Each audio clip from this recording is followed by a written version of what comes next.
Hello বন্ধুরা, আমি অনু। Update with অনু চ্যানেলে তোমাদের স্বাগত। আমি চলে এসেছি কথা সিরিয়ালের আপডেট নিয়ে। কথা সিরিয়ালে তো দেখা যাচ্ছে কথা আর এবি মিলে প্রিয়াকে গুন্ডাদের হাত থেকে বাঁচায়। প্রিয়া খুব ভেঙে পড়েছে। সে তার ব্রোকে বলে যে সৌরভ তাকে ঠকিয়েছে, এখন সে কি করবে, বাড়ির কেউ তো তাকে মেনে নেবে না। কথা সেই সময় বলে যে এখন মনের জোর হারিও না প্রি, বাড়িতে ফিরে চলো, সবাই যে তোমার জন্য অপেক্ষা করছে। হয়তো অনেকে তোমায় বকবে, কিন্তু তোমায় মনের জোর রাখতে হবে, আর এখনো তো সময় আছে, তাই দেরি না করাটাই ভালো। এখন তাই প্রিকে নিয়ে ওরা বাড়ি ফিরছে। এইদিকে গুহ বাড়ি সবাইকে মিস্টার দত্ত আর মিসেস দত্ত অপমান করেই চলছে। এরপর কথা প্রিকে নিয়ে বাড়ি ফিরে আসে। অভিজিৎ প্রিয়ের মুখোমুখি হয় আর বলে যে এই বিয়েটা সে করতে পারবে না, কারণ সে বুঝে গেছে যে প্রি অন্য কাউকে ভালোবাসে আর সম্ভবই নয় এই বিয়েটা করা। তাই বিয়ে ভেঙে মিস্টার দত্ত, মিসেস দত্ত আর অভিজিৎ বেরিয়ে যায়। তবে অভিজিতের যে অন্য একটা মেয়ের সাথে প্রেম চলছে, অভিজিৎ তাকে বিয়ে করতে চায়, সেটা কিন্তু কথা ধরে ফেলে। এখন কি হবে? প্রি কি তাহলে লগ্নভ্রষ্টা হয়ে যাবে? পুরোহিত বারবার করে বলছে।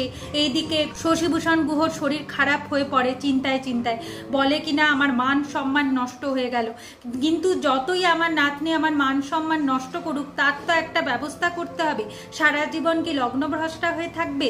কথা মা, তুমি কোনো ব্যবস্থা করো। এইদিকে প্রিয়ের মা প্রিকে মারধর তো করছিলই, যে কেন এরকম করলো। তাহলে কি আমি আমার মেয়েকে শিক্ষা দিতে পারিনি? আজকে আমার মেয়ের অবস্থা আমার জন্য, আমি এত কিছু সহ্য করতে পারছি না। এর থেকে ভালো আমি নিজেই নিজেকে শেষ করে ফেলি। ঠিক সেই সময় জুনির জ্যাঠতো দাদা গুহ বাড়িতে আসে টাকা, হলুদ আর জিনিসপত্র এইসব দিতে। সে জানতে পারে যে প্রিয়ের বিয়ে ভেঙে গেছে।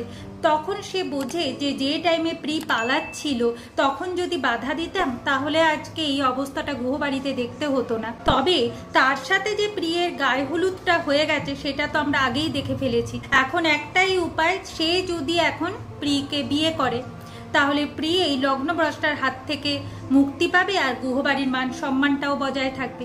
আগামী পর্বে দেখা যাচ্ছে ঠিক সেটাই হয়। জুনির জ্যাঠতো দাদার সাথে প্রিয়ের বিয়ে হয়, আর এই বিয়েটা প্রি মেনে নিতে পারে না।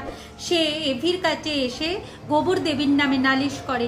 এভি গোবর দেবীকে ভুল বুঝে ওই মণ্ডপে সে এমন সিঁদুর ছোড়ে যে ওই সিঁদুর কথার স্মৃতি রাঙিয়ে দেয়, আর কথা এভিকে প্রমিস করে যে এই বিয়েটা সুখের হবে। এভাবে আজকের পর্বটা শেষ হয়ে যাচ্ছে। আশা করি আজকের পর্বটা তোমাদের ভালো লাগবে। ভিডিওটা দেখবার জন্য আর আপডেট উইথ অনু চ্যানেলের পাশে থাকবার জন্য অসংখ্য ধন্যবাদ।